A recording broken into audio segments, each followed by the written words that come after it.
السلام عليكم ورحمة الله وبركاته. اليوم بدي أعمل معكم شوربة كتير مفيدة كتير لذيذة، خاصة هلا بشهر رمضان للنباتيين، شوربة الكينوا بالخضار. فيلا معي لقلكن على المكونات وكيف بدي أساويها. المكونات اللي عندي لهالشوربة المفيدة واللذيذة واللي ما بتخلى لحم هن: عندي كاسة كينوا تقريبا 150 جرام، معلقة طعام توابل ماجي الخضار، عندي كرفس، أنا الكرفس فارمته ومفرزته، أخذت تقريبا يعني معلقتين طعام أو أكتر حسب ما أنتوا بتحبوا طعمته بالشوربة، فلفل أبيض، فلفل أسود، وعندي عصير الطماطم بدي أحتاج لمعلقتين 3 بس لحتى ناخد لون للشوربة.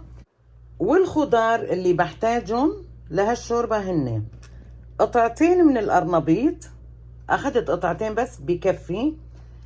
عندي الملفوف ملفوف بروكسل بسموه، اللي هو الغوزنكول، حبة جزر، حبة كوسة، طبعا هذا كوسة الألماني الأجنبي، نص بصلة، وعندي هون كلغابي وحدة، وعندي البراسيا اللي هو الكراث.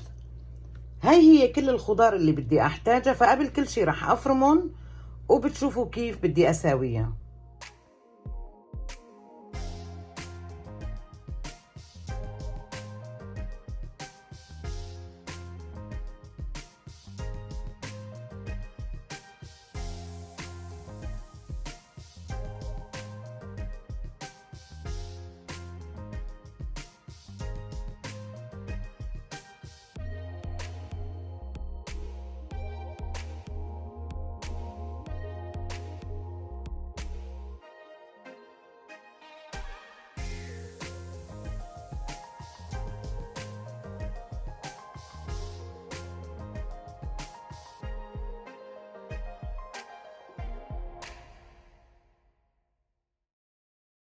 منجي هلا لتجهيز الشوربة. اخذت طنجرة وحطيت فيها معلقة سمنة نباتي، معلقة صغيرة يعني معلقة طعام.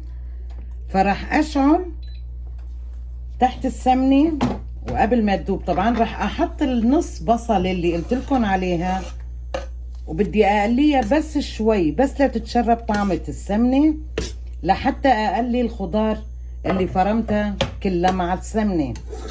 يعني شفتوا انا كيف فرمتها بشكل ناعم لمكعبات صغيرة.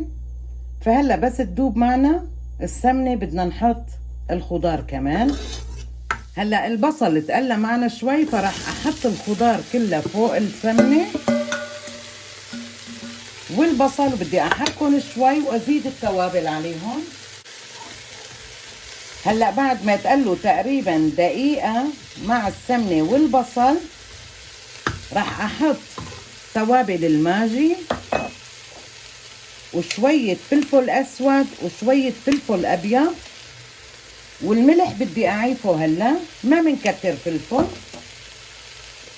بس للنكهة شوي. بحركن كمان منيح مع بعض. وهلا بدنا نحط المي، عندي مي سخنة هون، منحط مي تقريبا لترين فوق هالخضرة اللي انا ساويتها. طبعا المي ما بدها تكون كتيرة، هلا منشوف لبين ما تستوي معنا الخضرة شوي. وبدي احط شوية عصير طماطم.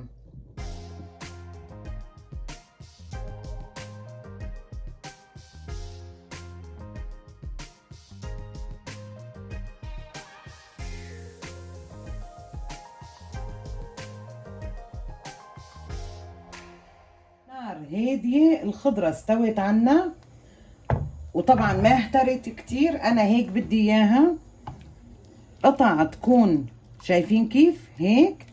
فهلا بدي احط الكينوا فيها واخليها تغلي تقريبا 10 دقايق للربع ساعة. طبعا الكينوا ما بدها وقت كتير لتستوي. هلا بعيفها هيك وبرجع لكم.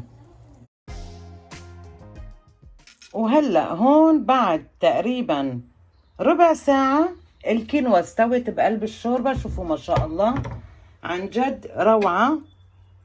للنباتيين يلي ما بحبوا ياكلوا لحمة، فيها بروتينات. فبتمنى انه تنال اعجابكم هالوصفة وانتو كمان تسووها. وشكرا كتير على المتابعة، وبلاقيكم ان شاء الله بفيديو جديد وبوصفة جديدة.